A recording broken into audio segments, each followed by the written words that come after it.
पिछले क्लास में हम लोगों ने शारीरिक कार्य फिजिकल फंक्शन के बारे में जानकारी प्राप्त किए थे। आज हम लोग शारीरिक क्रियाएं के बारे में जानकारी प्राप्त करेंगे। शारीरिक क्रियाएं दो प्रकार की होती हैं। नंबर 1 है ऐच्छिक क्रियाएं, जो मनुष्य के नियंत्रण में होती है, जैसे उठना, बैठना, भागना, दौड़ना आदि। नंबर 2 है अनैच्छिक क्रियाएं, जिन पर मनुष्य का नियंत्रण नहीं होता, जैसे दिल का धड़कना, सांस लेना, रक्त परिवहन इत्यादि। ऊर्जा का उपयोग दोनों तरह की क्रियाओं को करने में होता है। इसका अर्थ हुआ चाहे काम कर रहे हो अथवा आराम कर रहे हैं, ऊर्जा का उपयोग निरंतर होता रहता है और यह जीवन पर्यंत चलता रहता है। अतः जीवित रहने के लिए भोजन आवश्यक है।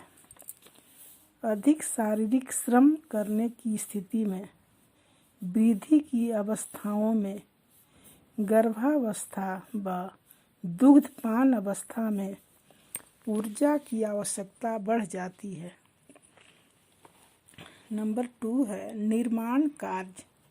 जन्म से लेकर मृत्यु तक मानव शरीर के निर्माण का कार्य चलता रहता है। मानव के शरीर निर्माण कार्य निम्नलिखित हैं। नंबर 1 है जन्म से युवावस्था तक शरीर की वृद्धि करना। नंबर 2 शरीर में टूटे फूटे तंतुओं की मरम्मत करना। नंबर 3 है वयस्क अवस्था में शारीरिक रचना को बनाए रखना। वे भोज्य तत्व जो शरीर में यह कार्य करते हैं, उन्हें वृद्धि वर्धक तत्व भी कहा जाता है। उनमें प्रोटीन, विटामिन, खनिज पदार्थ तथा जल की आवश्यकता होती है। इन सबों में प्रोटीन प्रमुख निर्माण तत्व होते हैं, क्योंकि शरीर की कोशिकाओं का निर्माण मुख्य रूप से प्रोटीन द्वारा होता है। गर्भावस्था, दुग्धपान की अवस्था और वृद्धि की अवस्थाओं में तंतुओं का निर्माण तीव्र गति से होता है। इसलिए इन अवस्थाओं में प्रोटीन की आवश्यकता काफ़ी बढ़ जाती है। पैराग्राफ चेंज कर। शरीर निर्माण में खनिज पदार्थों जैसे कैल्शियम तथा फास्फोरस दांतों तथा अस्थियों के निर्माण में सहायक सिद्ध होते हैं। लोहा रक्त निर्माण में सहायता करता है तथा आयोडीन थायराइड ग्रंथि का निर्माण करता है। जल शरीर में अंतःकोशिका द्रव तथा बाहरी कोशिका द्रव के निर्माण के लिए महत्वपूर्ण तत्व है। नंबर 3 है सुरक्षा करना। सुरक्षा कार्य डैश देके भोजन हमारे शरीर को रोग निरोधक क्षमता प्रदान करता है।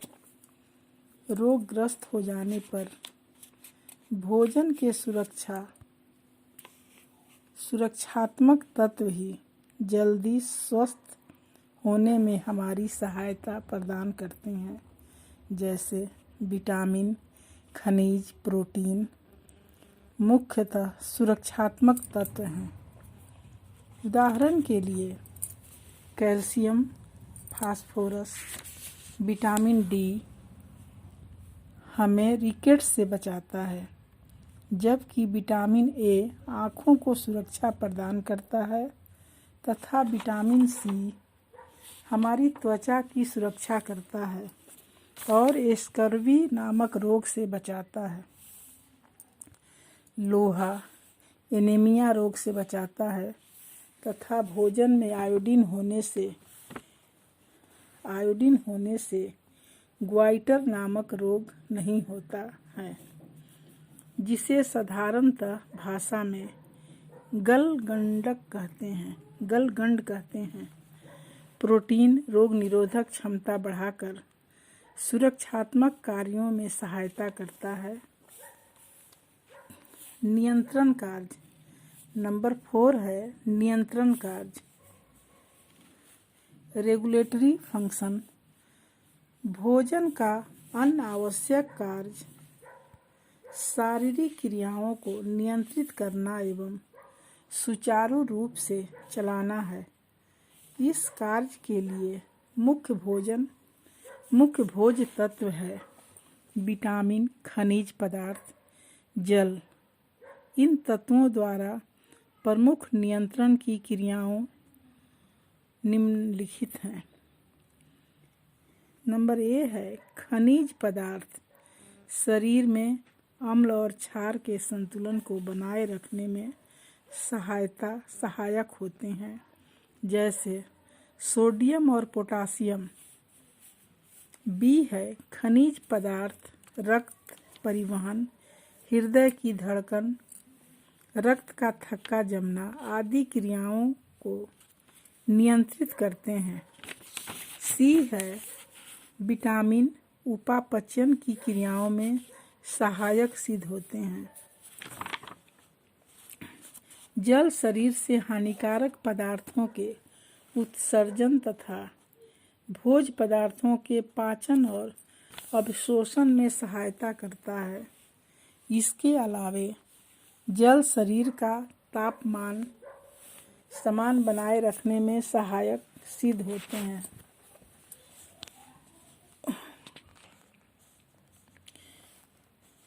भोग शरीर के मल निर्माण और निष्कासन में सहायता करता है। अब हम लोग पढ़ेंगे सामाजिक सांस्कृतिक कार्य। सामाजिक कार्य भोजन परिवार तथा समाज का अभिन्न अंग है। बहुत से सामाजिक अवसरों पर भोजन परोसा जाता है।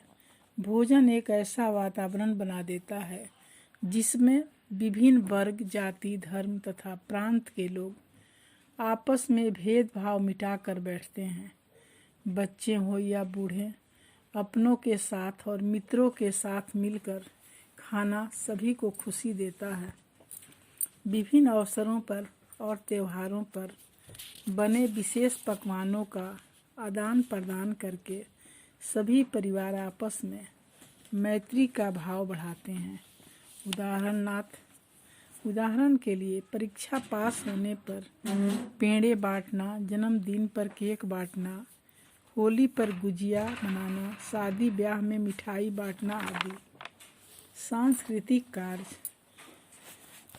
भिन्न भिन्न प्रकार का भोजन भिन्न भिन्न प्रांतों की और भिन्न भिन्न धर्मों की खान पान की आदतों को दर्शाता है, जिससे किसी भी व्यक्ति की संस्कृति की पहचान हो सकती है।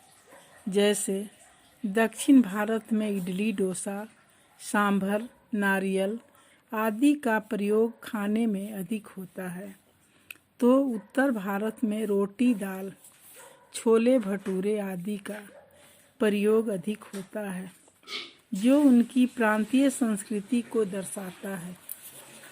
पैराग्राफ चेंज कर। होली पर गुजिया, क्रिसमस पर केक, पोंगल में चावल, ईद पर बकरे का मीट आदि धार्मिक संस्कृति के उदाहरण हैं। धार्मिक संस्कृति से प्रभावित होकर कुछ व्यक्ति शाकाहारी भोजन करते हैं तो कुछ मांसाहारी।